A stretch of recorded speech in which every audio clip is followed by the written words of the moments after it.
Welcome, everyone. We are here with Ruthie Renae, and she is a certified clinical hypnotherapist. Yeah. And she's going to talk to us today about trauma and about self-love.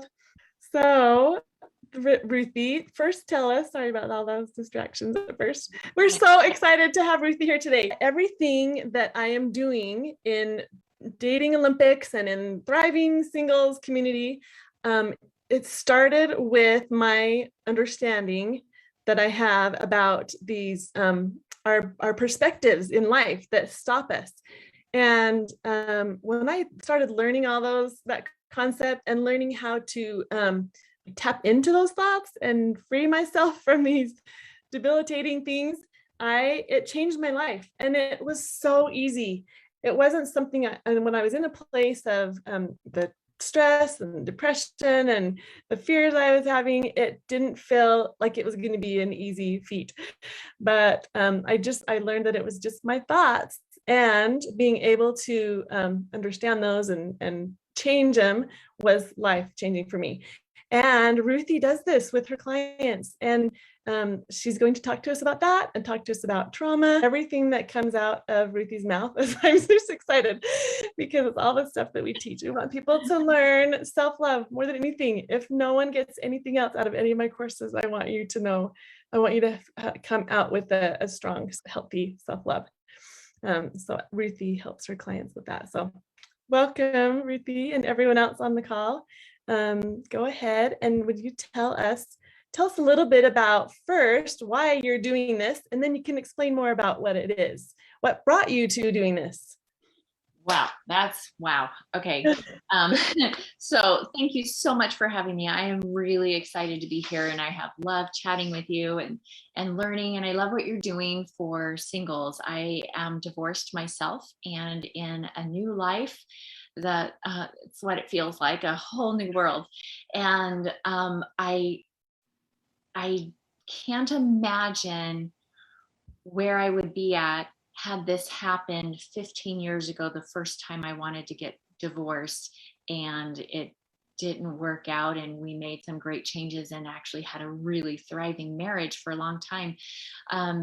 However, if I had separated at that time in my state of mind, it would have been no fun at all. and the thought of moving into life and meeting people and with my backpack full of all of my baggage and all of my skeletons in the closet that I just kept closed and all of those things, it would just be daunting. So I love what you're doing here, helping people prepare their minds so that they can be ready to meet Mr. Right or Mrs. Right, Miss, because you want her to. What brought me here to hypnotherapy is a succession of things.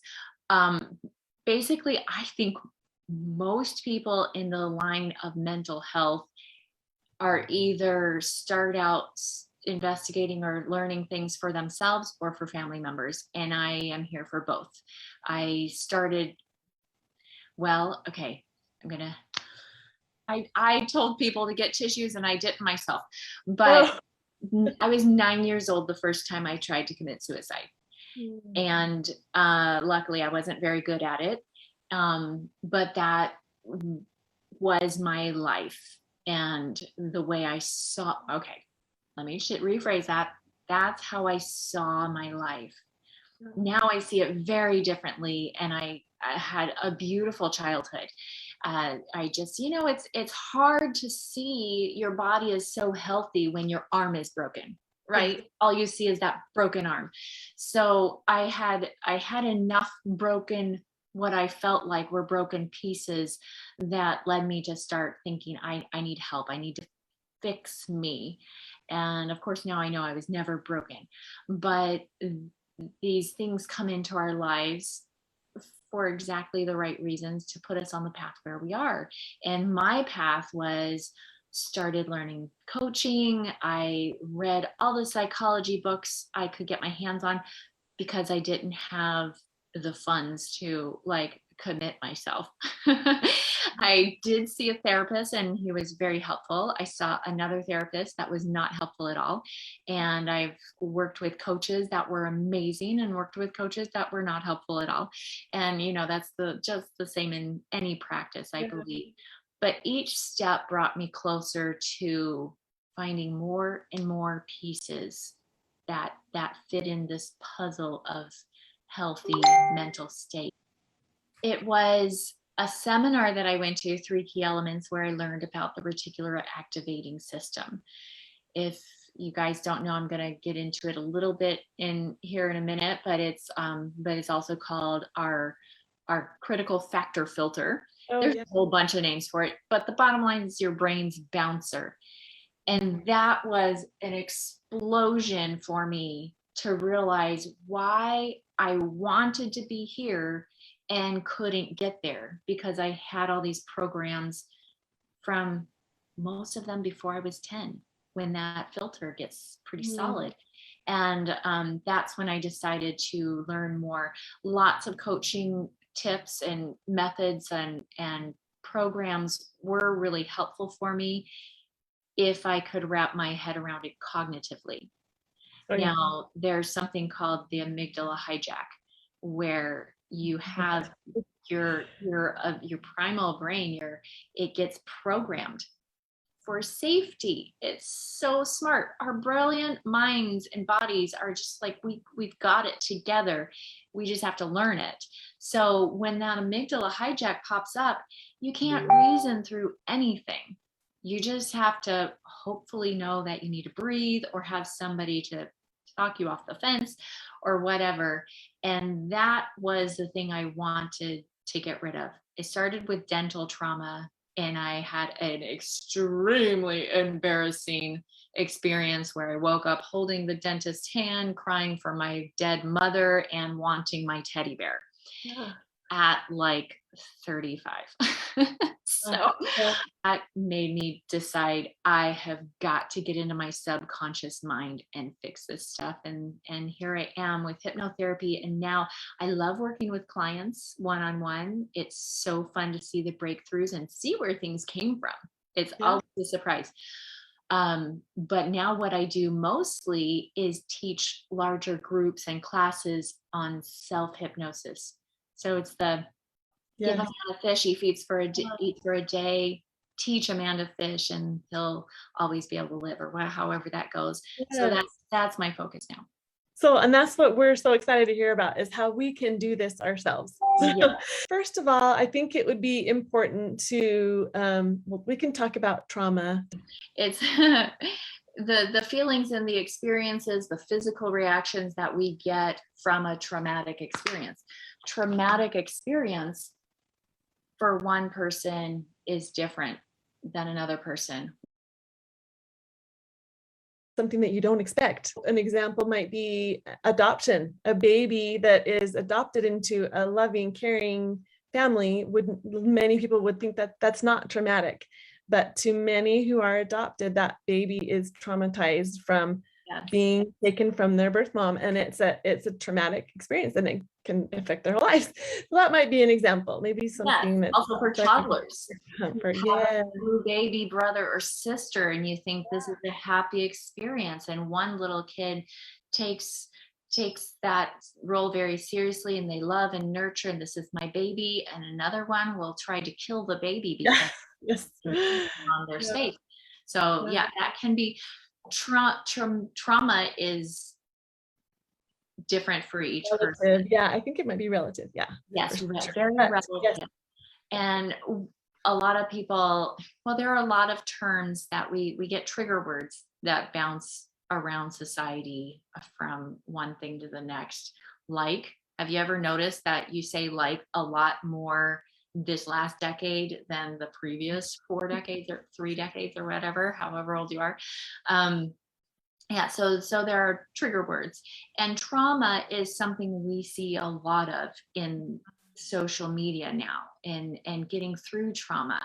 And the last 1.5 years has been traumatic for many, many people. I strangely have been excited because I feel like 2020, we wanted perfect vision. Yeah. We don't get gifted things like that.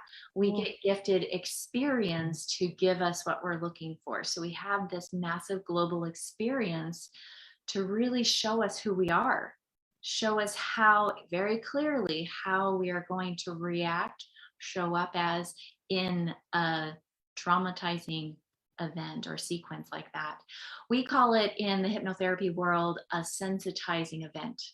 Trauma is a sensitizing event that you then carry with you in flavors, or it snowballs and it flavors your life.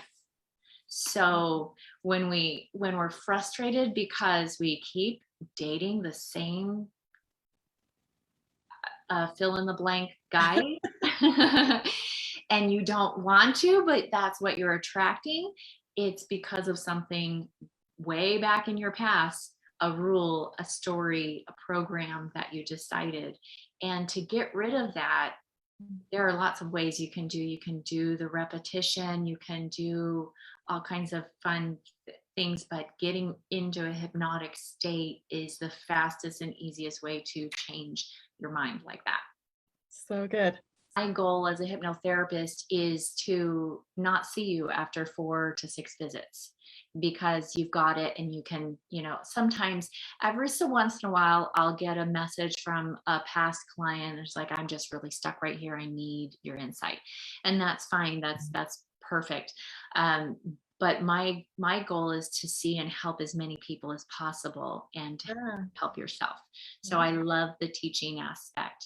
And a huge part, I love that right here in your group, you're talking about self-love, because that core value is really so foundational and pivotal for every other relationship in your life. Yes. That's relationships with the opposite sex or same sex, if that's what you desire, your relationship with money, relationship with time, relationship with God, relationship with your body. It all comes back to your relationship with yourself, right? Yes. Yes. And thank you for bringing that up, because that is the whole purpose of this call. And that's why I was so excited, because it starts with our self-love. And I think a lot of the ways that we feel like we're not good enough, or we're not going to reach the dream or goal that we have, whatever these messages that we are telling ourselves, they can be changed so easily. And it's in the self-love for sure. But how do you get there if you have all these messages in your mind and your thoughts and your heart, that's telling you that subconsciously these things we're hearing and telling ourselves, and the voice that's in our head all the time telling us these things. I've heard you say a 4-year-old or 5-year-old person, that you have. Anyway, so talk about a little bit about that, where we come up with these things. And anyway. Sure. Well, there are a couple things that I want to touch on that you said. First, that it's so easy once you know how to do it. And I love that you see it that way. There are lots of people that see it that it's so hard to get down, to let go. I saw a quote on Facebook that was, holding on is the easy part, letting go is so hard. Yeah. And I'm like, well, I guess I would have been that way 20 years ago. But now, especially dealing with nutrition, I know that Jennifer works with nutrition as well. Our physical being is damaged when we hold on to things that don't belong there. Yeah. It is hard on our relationships. It's hard on our life. It's hard on everything when we hold on to things, because it weighs us down. We have that backpack full of stuff, and it's hard for to get forward movement. Letting go is easy once you know how to do it. And so I'm glad that you see it that way. The other thing is the when you mentioned that 4-year-old voice, have you guys ever either with yourself or partner or a child or business, anywhere, you're talking to an adult, okay? And all of a sudden they turn into a child. And like, can we get out of high school? Like, had a client that would act very selfish in, even when her children, her 2-year-old would want to share, hey, can I have a bite? And she would snap back, nope, it's mine, get your own. And it seemed like, you're 40 years old, you can't. And she was blame it on germs to make herself feel okay with this way of being. After a hypnotherapy session, we found out, we traced it back to when she was a 3 or 4-year-old, and her little sister took her doll without asking, lost the prize shoe, and instead of getting help from her mother, she got shut down and shamed for being angry and not sharing. And so she showed up as a 4-year-old, quite literally, when she needed to share, because she felt this turmoil of, I don't want to, this is mine, this is my space. You're taking, stealing, all of the thoughts, and then the shame wrapped around it. So there's all of these little things, and it domino effects into the rest of our lives. So we absolutely show up as 4-year-olds, as 16-year-olds, as wherever that sensitizing event happened, until we go make it right. We fix the lie and we let it go, and all of that fun stuff. So can you tell us how do we do that? Well, some of them we know. I think probably everybody, if I asked you to think of the most devastating thing that happened to you in your life, everybody has it, right? So some of them are there, and you haven't either had the skills or been brave enough or whatever to look at that one painful thing and find the anchors or the hooks that they still have in us. Because if you had corrected everything around that, it wouldn't bother you anymore. All of these traumas, these sensitizing events, it's just data. It happens. We are the ones that make it what it is. Pain is absolutely unavoidable in this life. We're gonna come up with pain every day, even. But the suffering, that's our choice. Yes. And so I'm going to share my screen so I can just walk you guys through this a little bit. Yeah. And okay, so in case anybody wants to follow me or hear more, Quantum Field Trips is my business page on Facebook. And what we want to do is unlock the power of your subconscious mind. Your subconscious mind is already powerful. It leads the majority of what you do.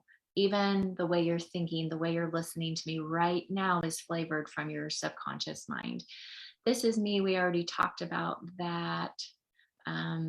I do love teaching. So if anybody has a group they want me to speak with, I'm happy to be there. Hypnosis, I'm going to touch on hypnosis itself before we go into self-hypnosis. Oh, golly, let me share it so it's big, especially for you guys that have phones. Okay. Let me ask you this, Ruthie, before you keep going, or just bring up this. If anyone has any questions, you can throw it in the chat. I can keep an eye on those questions, and then I can bring those questions up to her, because everyone is on mute just for the sake of managing distractions. But if you have a question, feel free to chat. Thank you. Thank you so much. And we'll take some time in the end if anybody has any questions. We can do that.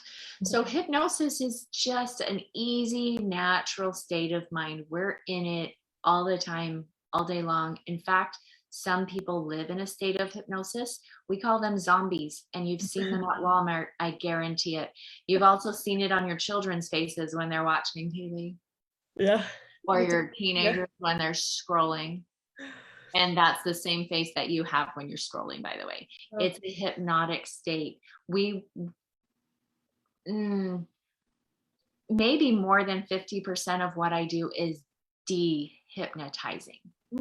Because we live in such an age where we're bombarded with information.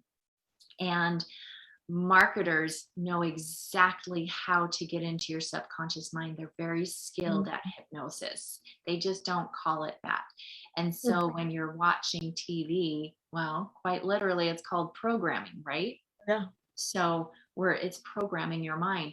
Hypnosis is just a deep, relaxed state of mind. That's it. We use this deep, relaxed state of mind to get into the brain. So, my little guy isn't showing up. Okay, so see those beautiful lines? Pretend I can go over them with my cursor. I can do this. You should be able to. Let's see. I know. I just it's okay. okay. I can do this though. I can lead with my cursor. I don't know if they can. I don't. But the lines represent neural pathways. We now know. We used to think once you learn things, once you're old, you can't teach an dog old new tricks. You can't teach an old dog new tricks. That's how it goes. Right? We've all heard that. We know now that is out the window. We can learn up until the day we die. Our brains are very plastic. The neurons, I keep trying to do all the little dots around the edges, these are the brain cells, the neurons that want connections. We make these roadways, and every roadway is a thought or an event. And we can let it go and not even think about it again, and eventually it will disappear because we only have so much space in our brain. And so if you really didn't care about your the person that was sitting 2 seats behind you in the second grade, that's most likely gone. It's okay that that roadway is not important. You clear it off the desk in your mind. However, if you have trauma or a sensitizing event that you keep looping, you keep thinking about, that roadway is getting thicker and thicker and reprinting every time. The reason they have dementia, Alzheimer's patients, the reason they go back, regress to childhood memories or significant events is because there are so many copies of them in the brain. And so knowing this, we literally can go in and make those roadways thicker, the ones we want, the ones that are helpful. I love myself. I love to wake up at 5 a.m. every morning. All of those suggestions, all of the things that we choose to believe, we can make thicker, and we can dissolve the ones that aren't helpful for us anymore. How it works. We have our brain, we have our mind, we have our subconscious mind, we have our conscious mind. Everybody's looking at me right now. See my hand? See the wrinkles on my hand? If you look very close, you'll see that I have a double lifeline. See right here, there's 2 lines. Now, if you look at your hand, you most likely only have 1 line right there. That's called a double lifeline. Now, when you look at that and you think about it critically, you're in your conscious mind, you're learning, you're focused, you can move quickly. Now, when you go into your subconscious mind, that's where your memories are, that's where your automation is, that's why you can be driving to the grocery store and end up at work, because you've driven that path so many times, it's automatic. Yeah. So these subconscious things are so important because we don't want to have to think about breathing. We don't want to have to think about that there's, oh my gosh, there's something on my foot. There's something on my foot. There's something on my, it's just a sock. We've been wearing them all our lives. It's okay. So this filter, the line that says belief filter, that's the reticular activating system or the critical factor filter. That's your brain's bouncer. That is the part of our brain that's an actual physical thing about the size of your pinky. It determines what is going to be brought to our conscious mind. We don't think about the socks on our feet after we put them on because we don't need to. We need that brain space for other things. So that filters out what we want to think about and what we don't.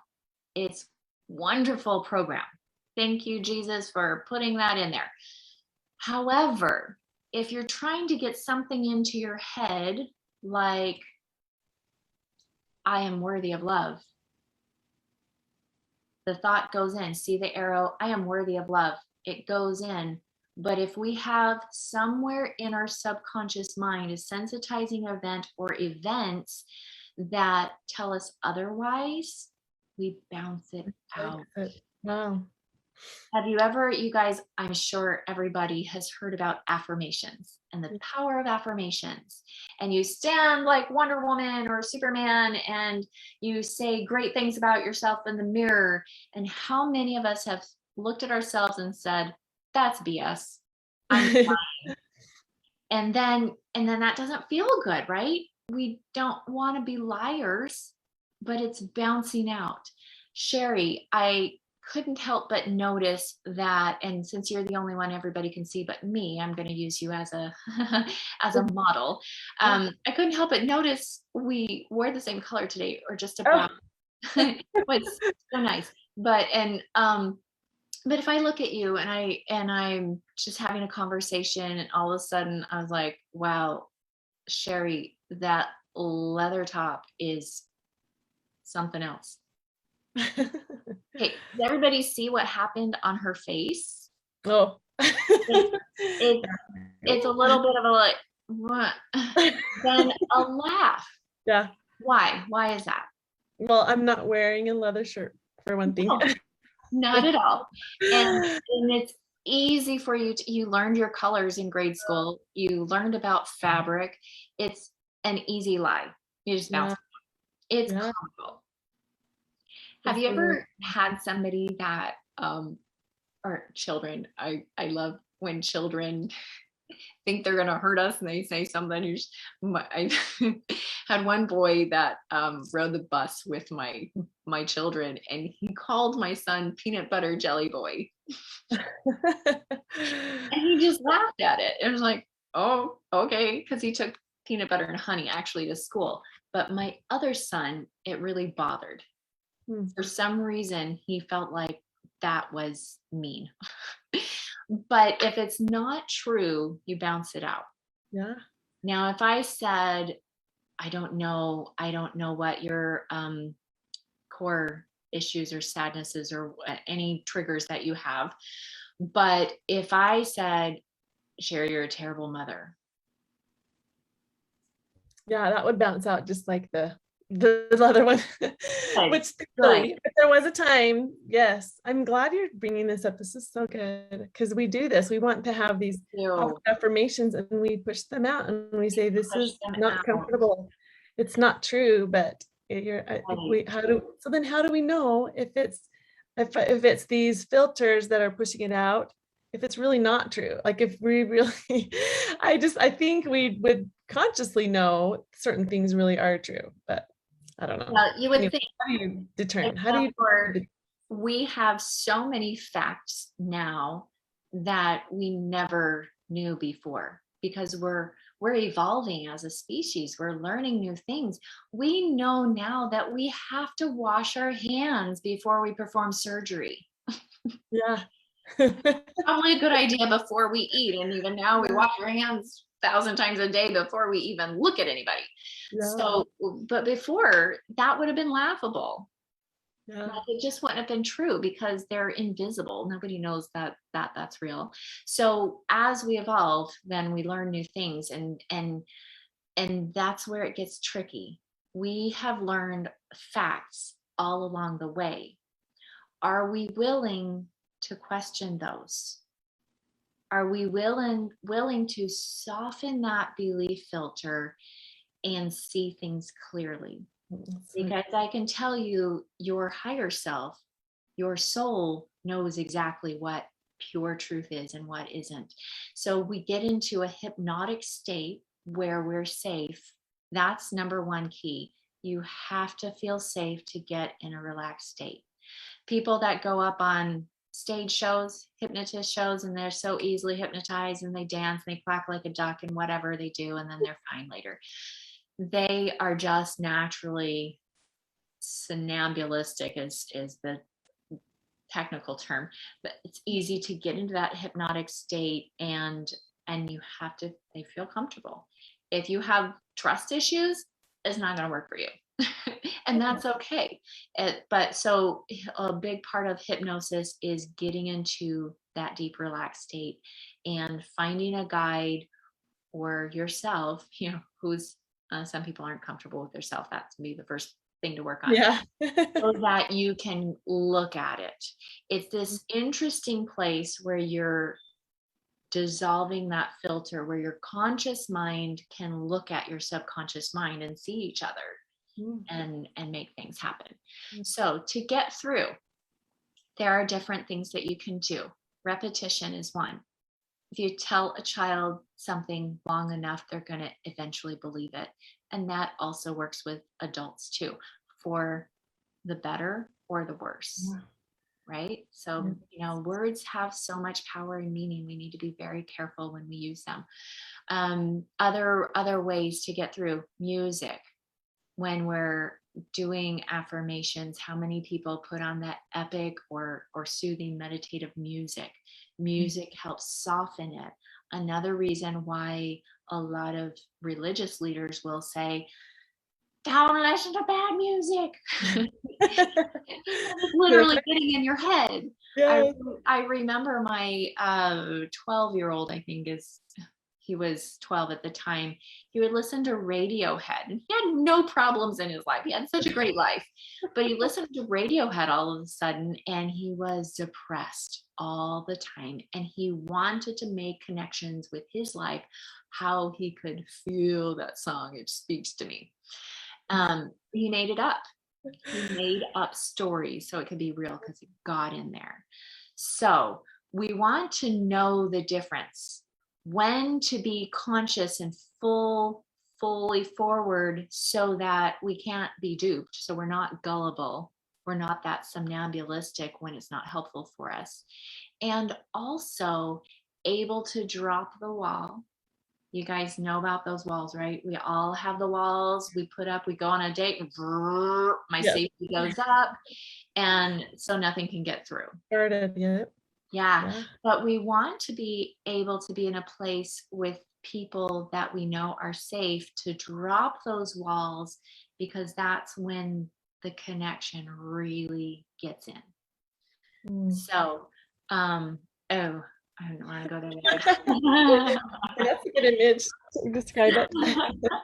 So this is the basics in how hypnosis works. It's just dissolving that belief filter and getting in the place where we can get the work done, where we can go back. We do it's on my desktop and I never made it a slide, so you guys need to use your imaginations for this one. Sure. We use a lot of Gestalt work and past age regression, sometimes past life regression. I'm going to just speak to that just super fast, because there are lots of people that either believe in past lives or don't believe in past lives. And the bottom line is, it doesn't actually matter. When you're in the chair for hypnosis, your subconscious might bring up a literal memory for a sensitizing event. But if the trauma is too great for you to look at face on, you'll create a story. It might be a dream. It might feel like a past life. And so you put yourself in this whole other world where it couldn't have actually hurt you. It was so far removed.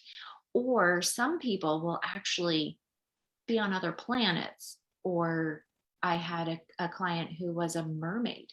She saw herself as a past life as this mermaid creature that it was very interesting. The bottom line is, it doesn't matter. Or entities, that's another thing. They'll feel possessed. And so this other person that's inside my mind, that's what happened to them. So it doesn't matter. What matters is the emotion. And I'm going to say that again, because this is key. This is key for everything, whether you're working with a coach or a hypnotist or a counselor or whatever. None of the circumstances matter. It doesn't matter whether it was a car accident or somebody punched you in the face, or whether your best friend stole your lollipop. It's just a circumstance. What matters is how you feel about it and what you made that mean about you. Mm. And that's where we get into the self-love, right? Yes. We have things. Okay, I'm going to go forward. I wanted to say one thing. Yes. What you're talking about. And this might be new for some people. I'm not sure what the experience is of these things, but for me, it was brand new just a few years ago to even consider going into my memory or I maybe say it a different way, to try to remember certain events that happened. So what happened in your life the very first time you remember this thought coming to your mind? Like, how far can you go back in your memory? I've never even considered doing that until just a few years ago. And it was so interesting to me that I came up with a few, maybe a handful of experiences that I had. I would have never thought that I could have that ability to have such clear memory. Like I can tell stories. Mom, I remember when, in fact, I just told this the other day, I remember when I was 4 years old and I told her this story of what happened. I said, I don't know why I remember that. I don't know where it's coming from. I'm obviously just in, deep in my thoughts probably, or I just wonder if you can talk a little bit about that. It's just in our memory banks and somehow we might repress it, or it's just so interesting to me that I could come up with a story with detail of how I remember when I was 4 years old. My mom was sitting on her bed crying and I climbed up on her lap to comfort her, and she pushed me down onto the floor. No, well, she just had me get off her lap and go play. And that one experience affected me in many ways of I'm not good enough. And that was just so interesting to me that I could come up with that memory of how we remember these things and how, anyway. I don't know, I'm just kind of rambling. Is it okay if I ask you what was going on in your life when that memory popped in? I actually think it was, if I think about it, at the end of my marriage, or I was trying to save my marriage really. And it was when I was 3 years in, like the last 3 years of my marriage is when I was diving into these things and trying to do everything I can to understand myself and save this marriage. And that was one of the first things that they taught, is this stuff of these thoughts that we have. So I was trying to make my husband happy, I'm sure. And what can I do? And I was probably feeling, you were feeling like he was pushing you away, just like mom did. Yeah, or maybe yes, or I was feeling like I'm not good enough. I can't do this. I can't make my husband happy. So that might be where. So that's exactly how it works. You have a situation come up in your life now, and then you go back and find, when did this first happen? And sometimes it is when it first happened. Sometimes it's when it was a larger, most obvious or something. Most obvious, and then we can pull it back. So you might have had something happen in high school that also made you feel that way, and then that will pull you back to when you're 4 years old and that first happened. And did you have a conversation with that little girl? I did. Well, yes. Oh, actually I did. I was trying to remember that situation. Yes, I did. And you had yes. you corrected her way of thinking, because it's so interesting that our finances, our love life, all of our relationships come from patterns that we learned before we were 10. And guys, we've seen children and how we can get confused. This is literal. When I was, I don't know, between 6 and 8, I would lay down on my pillow, and you know how you can hear your heartbeat if you lay real still? Yeah. I literally thought armies were marching around the neighborhood to make sure we were in bed. Imagination, yes. Right. And misconceptions, and it's okay, but we get things so confused as little kids. And so it is important that if it comes up, and sometimes we have dreams, we have memories, we have songs. My subconscious likes to speak through songs. I'll wake up with a song looping in my head until I stop and look at the lyrics and see how that correlates with something in my life. It's like giving me answers. It's like, hearing the spirit, if that works for you. So all of those things, and that's I don't remember. That's why it makes sense. Yeah. But that's how it works. I love this, and you posted on your thing. I love this quote from Alice Little. As traumatized children, we always dreamed that someone would come and save us. We never dreamed that, in fact, it would be ourselves as adults. You guys, we can time travel. So good. We really can. We cannot change the circumstances of our lives, but we can go back in time and we can literally change our feelings, our thoughts, our perspective, and it will go boom, boom, boom, boom, boom, boom, boom, boom, boom. All of the times that happens, it corrects, and all of the sudden you just like, it's just gone. It doesn't matter. You guys, I had quite a bit of sexual abuse as a child and as a teenager, and it devastated me, and it really got in the way of my marriage. Go figure. And when I went in, I actually used EFT tapping, if anybody knows anything about that. It was mind-blowing that I could be in so much pain and then it's just gone. Like, I remembered it, it just didn't matter. Oh, thanks, Coach Peggy. She's got to run. Yeah. And now I don't know how to get rid of that. Oh. But so absolutely, we have to be strong enough to save ourselves. And as long as we're pointing the finger at mom or dad or the abuser or the sister or anybody that's hurt us, we're not going to move forward until we say, okay, Ruthie, what were you thinking when you were 6 years old and this happened? How can I help you? How can I help you see it more clearly? What if, do you remember I love Mr. Rogers. Talked about in any big traumatic thing that's happening in our country, he would go back to what his mom always said: look for the helpers. Yeah. So what I find is very interesting, we can go back to a sensitizing event memory, but if we broaden our perspective in that moment, in that time in our life, we can always find the right answers, the way we could have thought about it, the person that was showing us the love, the person that was telling us we were enough. And we decided to look at that broken arm instead of all of the good. Yes. But as adults, we can decide to look at the good and implement that instead. Okay. Do you guys see my chat up? No, we don't. We only see. Oh, good. You only see the thing. Okay, then I'm just going to leave it there because I give you a warning. My daughter just walked in. She might not know that I'm on the call. Okay, good. So the other thing I have here is the story of who I am is written by my own hand. So I want to ask, who's writing your story, Sherry? I love that. That's so good. I am writing my own story.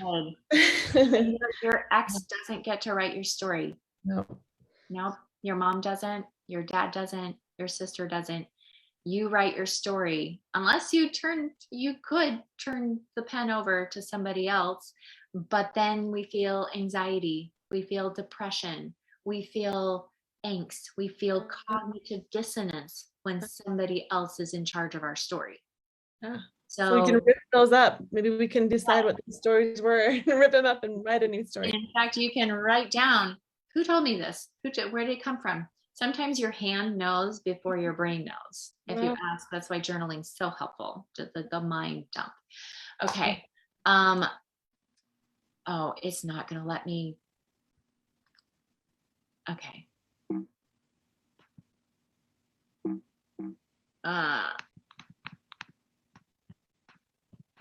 Okay, there. Oh, wait, go back. There we go. Okay. Now, on the topic of self-love, I want you guys to all look at this adorable little, at that time, 4-year-old.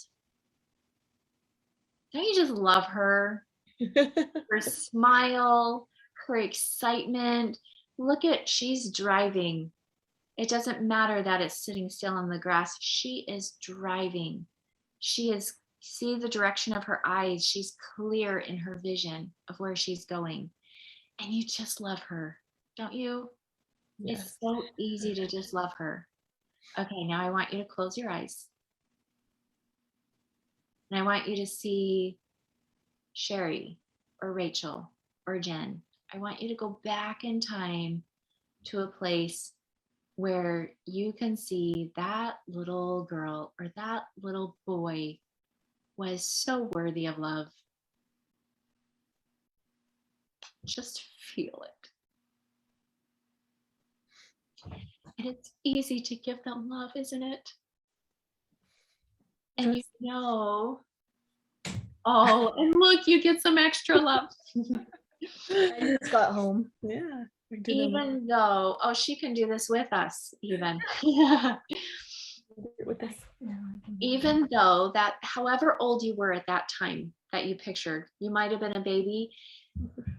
People who've had experienced a lot of pain and trauma, even as babies, they might need to go into utero. They might need to even go back before they decided to come to this planet. That soul, that essence is worthy of love, right? Would everyone agree? Yes. And that's easy. So easy. It goes in the subconscious. Of course, we love babies. We all love babies. Yes. It isn't until outside of us starts getting in. We have this beautiful core, and then we put mud on it, and we let other people put mud on it. Our siblings come in. We go to school. That's like the worst and best thing you can do to your children. People mudslinging all over the place. And all of a sudden you start questioning, well, maybe I don't deserve love. I made a mistake. I couldn't make mom happy. It must mean I'm wrong. I'm broken. I didn't do something right. That is one phrase that I actually don't love anymore, is choose the right. Because so many children get stuck and paralyzed at the thought that they did something wrong. Yeah. And that means I'm not worthy. And it doesn't. It doesn't at all. So, okay, close your eyes again. Okay, and that's everybody. Everybody listening, as long as you're not driving. Don't close your eyes if you're driving. Okay, we're going to take a couple deep, smooth belly breaths. Breathe deep into your stomach. That's going to activate that vagal nerve. That vagal nerve activates your relaxed state, your rest and digest, or parasympathetic system. That's where we want to be. That's where you want to be right now, is in that deep, relaxed, parasympathetic state where you can just absorb and feel. Now I want you to visualize that little bitty person that was you at one time. That little person that was so worthy of love. Not because they did anything great, but because they existed. I want you to feel the gratitude you have for that little being, for the excitement that you have to live here in this earth, in this body that's done so much good for you. Feel gratitude for the growth. Feel confidence for the path you will have to go through. Even knowing the pain you'll experience, even knowing the trauma, that little soul is still worthy. Now I want you to carry that forward. Hold on to that feeling of love and admiration and joy. And I want you to carry it forward all the way till this very moment. And I want you to hold it in your heart and just breathe into it. Breathe into that love. That person is still you. That's who you are. at your very core, just a human soul worthy of every bit of love. You feel it? Good. Yeah. Good. So good. Everything else that attacks that feeling is just stuff. It's just stuff, just like those arrows. Just like I talked about your leather top, you can bounce it out. Now, what I don't have time to get into is when you do make mistakes, because we all do, right? All the time. They say live without regrets. I have regrets. I wish I hadn't done things, but I learn from them. They don't hold me back anymore. I can live with the fact that I've been a big slime bag a lot of times. In fact, I did this process last night. I was having a really hard day, and I did a process I'm going to show you next. I'm going to stop sharing my screen. There's you, Sherry, and everybody else who's listening. You are the one in control. We already defined that, right? So you hold the pen.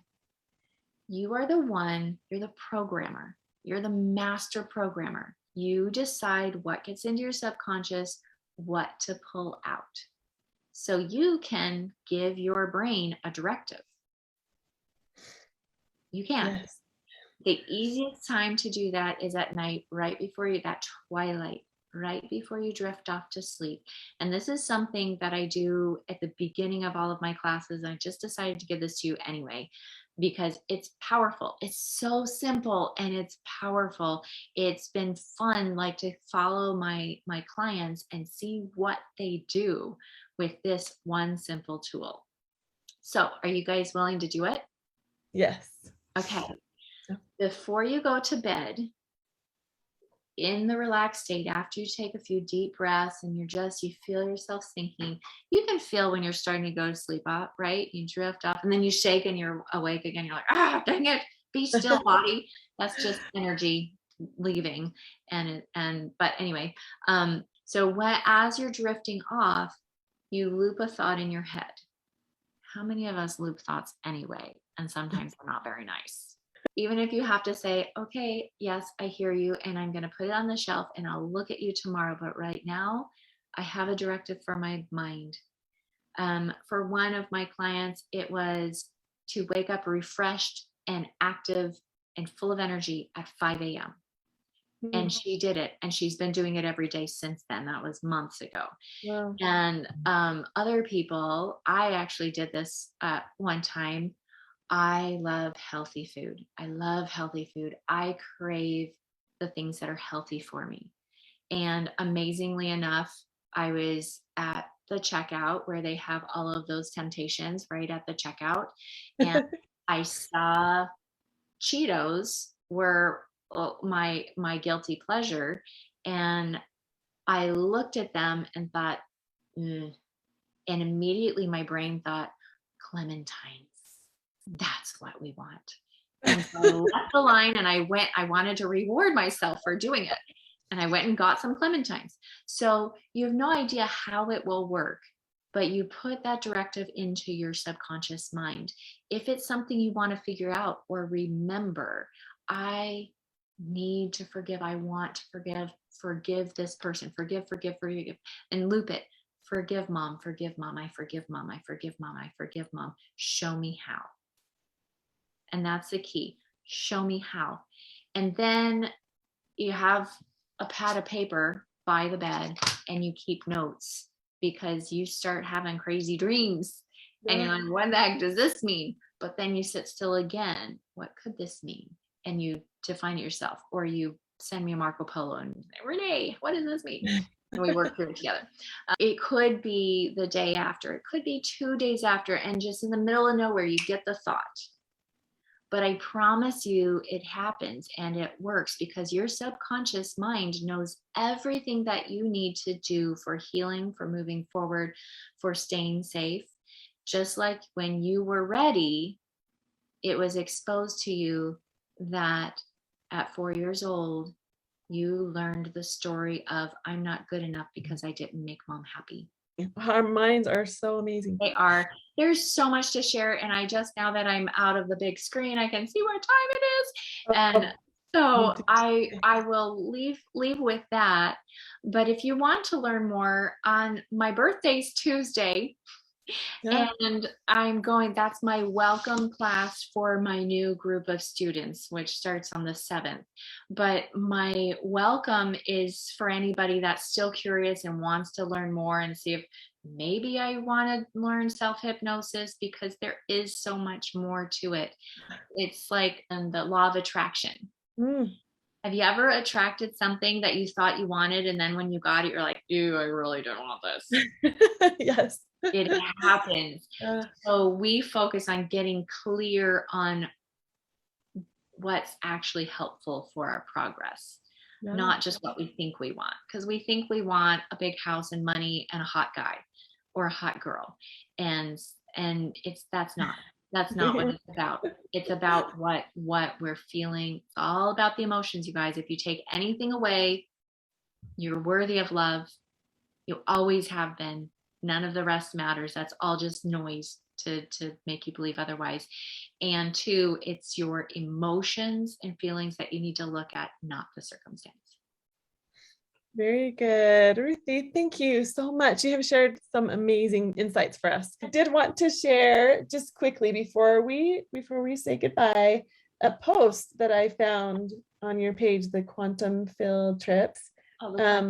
And then tell me, is that the best way for people to reach you? Is just the Quantum Field Trips Facebook page that can message you? Quantum Field Trips, you can totally message me. I do have a hypnotherapy and mind management free group that you can join, that still has some videos from over a year ago that are just like in my living room and not professional, but there you have really good content for free stuff. You can also, my regular profile is Ruthie Renae Rye, and any of those will work. RuthieRenae@gmail.com is my email. You're going to email me for more information, and let's just move forward. Yes, I love this. I love what you share. And I wanted to share this. You said, I remember very vividly hoping and praying that someone would save me from the painful feelings and experiences in my childhood, young adulthood, and even a number of years into adulthood. I didn't feel like it was my fault. My depression, my anxiety, the circumstances that I felt were valid reasons for feeling the way I did. If I had the resources, I would have entered into a treatment facility where I felt like someone could fix me. I wanted someone to bail me out. I did see therapists, and you mentioned this. I read hundreds of self-help and psychology books. I went to seminars. I hired coaches. I eventually found my way to hypnotherapy.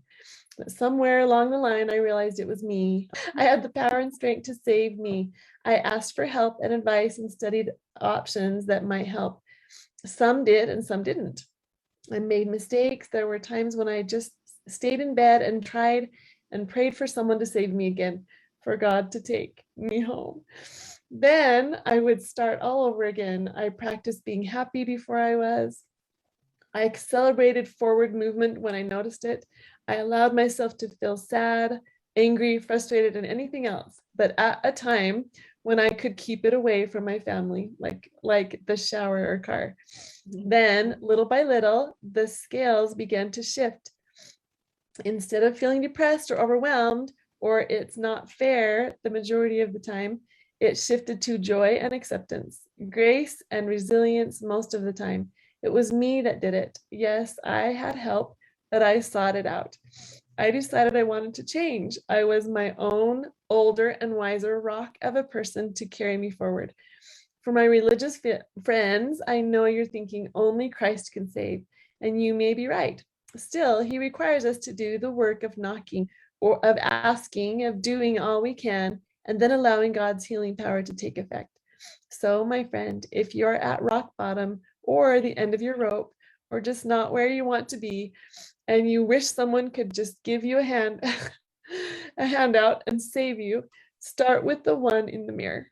I just love that. It's so inspiring that we have all of these things that are holding us back. And I just, it's so easy. I just can't say that enough, how it's, we don't have to stay here. We don't have to stay in that feeling of hopelessness or helplessness, because God created us to be this way, to be able to make it through these things. So thank you. I really appreciate everything you've taught today. And if anyone has any questions, I didn't see any chats. I didn't see any questions in the Facebook, but I will forward them to you if anything pops up. Absolutely. And yeah, and then we'll stay in touch. Thank you, Ruthie. Wonderful. Thank you so much, you guys. You guys have a beautiful day. You guys too. Bye.